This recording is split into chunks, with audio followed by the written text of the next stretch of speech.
우리 하나님 말씀 보겠습니다. 사도행전 28장 11절에서 15절 말씀까지입니다.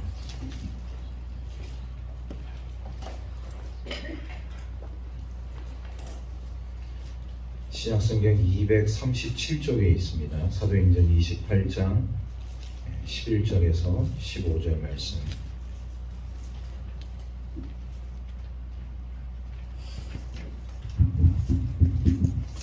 우리 말씀 한 절씩 교독하겠습니다. 석 달 후에 우리가 그 섬에서 겨울을 난 알렉산드리아 배를 타고 떠나니 그 배의 머리 장식은 디오스구로라. 수라쿠스에 배고 사흘 있다가 거기서 돌아가서 레기온에 이르러 하루를 지낸 후 남풍이 일어나므로 이튿날 부디올에 이르러 거기서 형제들을 만나 그들의 청함을 받아 이래를 함께 머무느니라. 그래서 우리는 이와 같이 로마로 가니라. 함께 읽겠습니다. 그곳 형제들이 우리 소식을 듣고 아비오 광장과 트레이스 타베르네까지 맞으러 오니 바울이 그들을 보고 하나님께 감사하고 담대한 마음을 얻으니라. 아멘. 역사의 주관자이신 하나님 아버지, 새로운 역사의 전쟁이 끝난 지 70여 년 세월이 흘렀습니다. 펀치브리와 불리는 이 땅을 공산치하에 남겨놓지 않고 자유대항으로 품어주신 놀라운 능력의 세상 감사와 찬양을 올려드립니다. 또한 주님께서 이 땅에 찾아오셔서 축복을 해안 조항회를 통하여 펼쳐주심에 더욱 감사와 찬양을 올려드립니다. 많은 변화를 겪고 있습니다. 올해에는 농지 문제의 해결을 기억하는 엄청난 변화의 물결이 다가오고 있습니다. 이 시간 하나님, 해안의 부흥을 위해, 번영을 위해 기도드립니다. 주님만이 하실 수 있는 유일한 참 권능입니다. 주님께서 안아주신 이 땅이 복지가 되게 눈을 향하여 주시옵소서. 농업의 중요성을 되찾고 더 많은 백성들이 이 땅에 모여 문물을 되찾고 물산이 넘쳐 흘러 번영의 땅에 하옵소서. 복음의 이 땅이 되덮어 부흥의 역사가 일어나게 하시옵소서.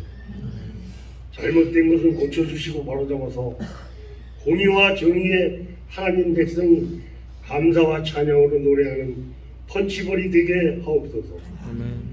역사의 길을 활짝 열어주시옵소서.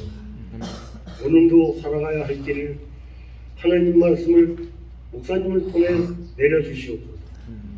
성령으로 다가와 양식이 되게 하옵소서. 번영을 준비하고 계신 목사님, 장로님들에게 평강의 은혜를 내려주시옵소서. 예수 그리스도 이름으로 기도드리옵나이다. 아멘. 오늘 말씀을 우리가 보게 되어지면 이 사도 바울이 이제 로마로 압송되어지는 그 과정 속에 놓여져 있습니다. 이 사역을 감당하는 자의 그 삶 가운데 있어서 이제 느낌이 오는 거죠. 아, 이제 내가 마지막 때가 됐구나. 이제 로마로 압송이 된다는 거는 거의 이제 종착역을 향해서 나아간다고 볼 수가 있기 때문입니다. 그러니까 이 사도 바울의 마음 속에도 아무리 이게 하나님의 사람으로서 지금까지 복음을 아시아 유럽에서 복음을 전한 하나님의 복음 전도자였지만 왜 두렵지 않겠습니까? 왜 무섭지 않겠습니까?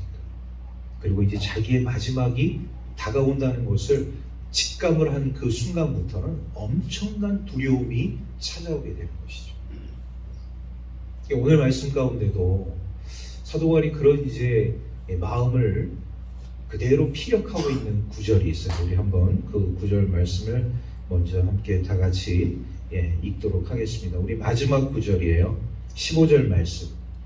15절 말씀 우리 한 목소리로 함께 다시 한번 읽겠습니다. 시작. 그곳 형제들이 우리 소식을 듣고 아비오 광장과 트레이스 네베르네까지 맞으러 오니 바울이 그들을 보고 하나님께 감사하고 담대한 마음을 얻으니라.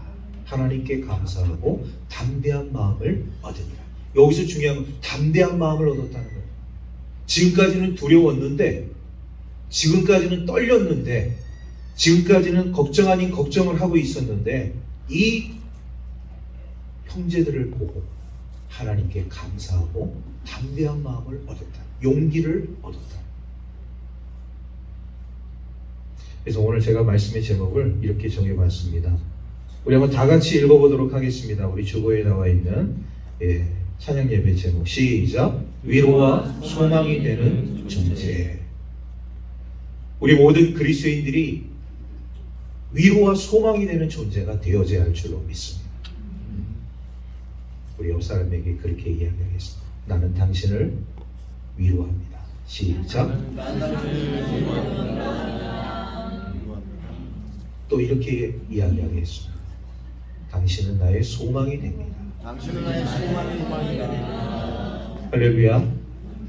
우리 성도는 하나님의 자녀는 위로를 줄 수 있고 소망을 줄 수 있는 존재가 되어져야 합니다.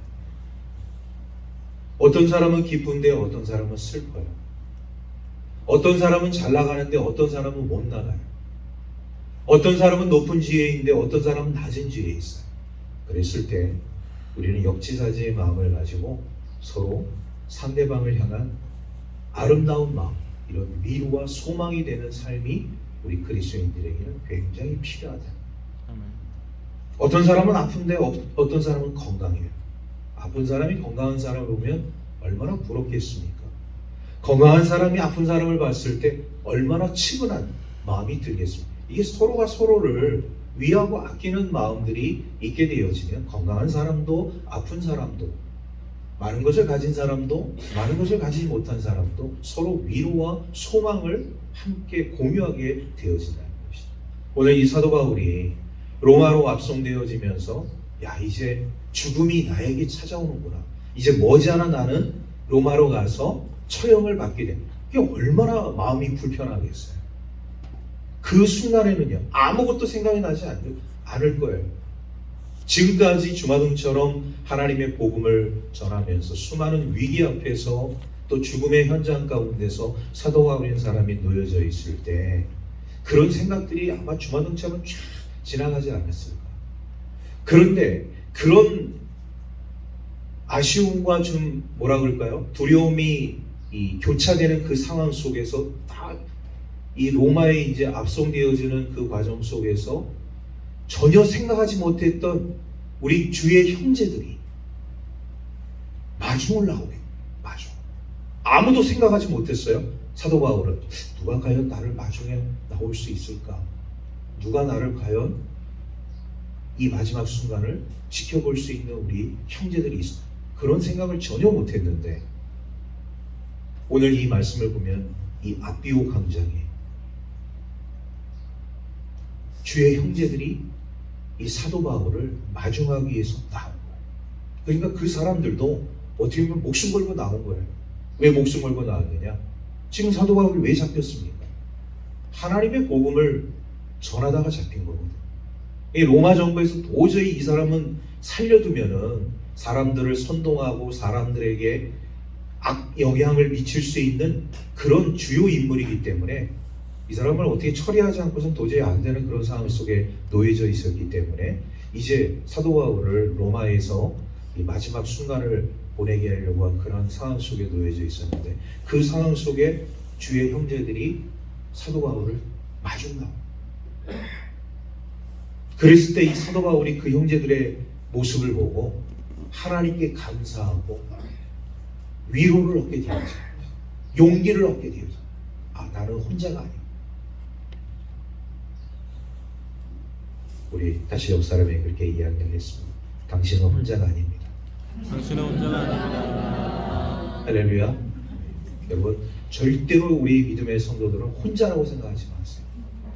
여러분 주위에는 다 하나님의 사람들이 있는 줄로 믿습니다. 그리고 더 중요한 것은 뭐예요? 하나님이 여러분과 함께 하신다. 우리 사도행전 18장 말씀 9절에서 10절 말씀을 보게 되면 사도 바울이 고린도에서 이 복음을 전하다가 대적자들을 만나게 돼요. 복음을 전하는 데 있어서 대적자들이 항상 곳곳에 있었어요.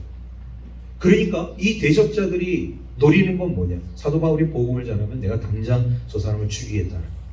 그랬을 때 복음을 전하는 전도자의 마음속에 내가 과연 복음을 이런 상황 속에서 전해야 되느냐 말아야 되느냐 갈등이 있을 수 있잖아. 그럴 때 하나님께서 사도 바울에게 어떤 마음을 주셨느냐? 두려워하지 말라.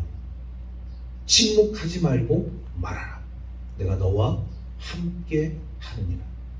어떤 대적자로도 너를 해하지 못하도록 내가 도와주겠다. 하나님께서 이런 마음을 사도 바울에게 주셨어요.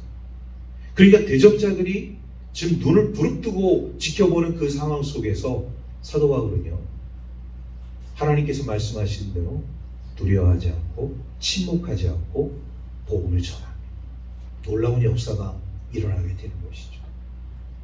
사도행전 27장 23절에서 24절 말씀을 보게 되어지면 이 압송되어지는 그 과정 속에서 그 배가 말이죠. 풍랑을 만나서 지금 침몰 위기에 놓여져 있어요. 자, 그랬을 때 사도 바울도 마찬가지고 그 배 안에 있었던 사람들도 아비규환 속에서 야, 지금 이 풍랑으로 인해서 배가 좌초되게 생겼는데 지금 뭐 정신이 없지 않겠습니까? 그런데 사도 바울이 그 가운데서 선장과 그 함께한 모든 사람들에게 뭐라고 얘기하느냐? 여러분 침착하십시오. 하나님이 우리와 함께 하시기 때문에 나와 함께하는 사람들은 이 배가 풍랑을 맞아서 좌초된다 할지라도 다 살아남을 수 있습니다. 두려워하지 마십시오. 정말 사도 바울의 말씀 따라 배가 좌초가 됐어요. 그런데 그 배에 타고 있던 그 사람 한 사람도 죽은 사람이 없이 전부 다 멜리데 섬으로 안착을 하게 됩니다. 지금으로 얘기하면 멜리데 섬은 소위 말해서 구원의 섬이죠. 사도 바울과 그 배 안에 타고 있었던 사람들이 다 이 배의 이 파도로 인해서 죽을 수밖에 없었는데 그 사도 바울이 말한 그 말을 배 안에 있는 사람 선장뿐만 아니라 다 그 말을 믿고 사도 바울과 함께함으로 인해서 이 273명이 다 살아남았어요. 한 사람도 죽지 않아요. 그러니까 어떤 상황 속에서 이런 위로와 소망의 메시지를 선포하게 되어지면 또 그 말을 의지하게 되어지면 죽지 않고 다 살아남을 수 있다. 엘리야 선지자가 이세벨이라는 그 왕비에 의해서 이 쫓김을 당하면서 이제 죽음을 맞이하는 그 순간에 이제 마지막 순간이 됐어요. 야, 이제 나는 이세벨 왕비에 의해서 이제 잡히게 되면 나는 이제 죽는구나 이렇게 생각했는데 하나님께서 엘리야 선지자에게 아니요, 너 죽지 않아. 네가 알지 못하는 7,000명을 바알에게 무릎 꿇지 않은 7,000명을 내가 남겨놓았어. 그런데 이 7,000명은 보이지 않는 하나님의 천군 천사.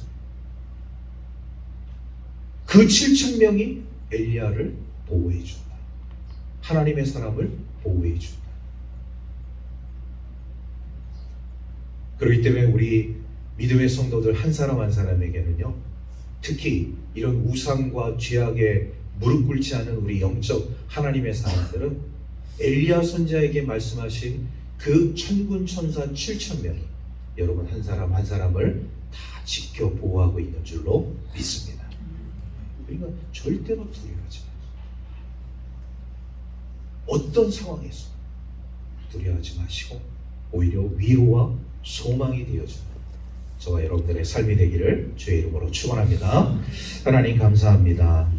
오늘도 주님의 말씀을 우리가 묵상하면서 위로와 소망이 되어주는 하나님의 귀한 자녀들의 삶이 되기를 간절히 바랍니다. 내가 어떤 상황에 놓여져 있든지 어떤 환경 속에 있다든지 그런 삶 속에서도 우리 위로와 소망이 되시는 주님을 바라보며 또한 그 주님을 의지하는 우리 동역자들과 함께 우리 주님의 은혜를 함께 나눌 수 있는 하나님의 사람들 되게 하시고 저희들에게 위로와 힘과 용기와 능력을 더하여 주셔서 이 어지럽고 복잡하고 힘든 이 세상을 잘 헤쳐나갈 수 있도록 하나님의 백성들을 지켜 보호하여 주옵소서. 모든 것 감사드리며 우리 구주 예수 그리스도의 이름으로 기도하옵나이다. 아멘.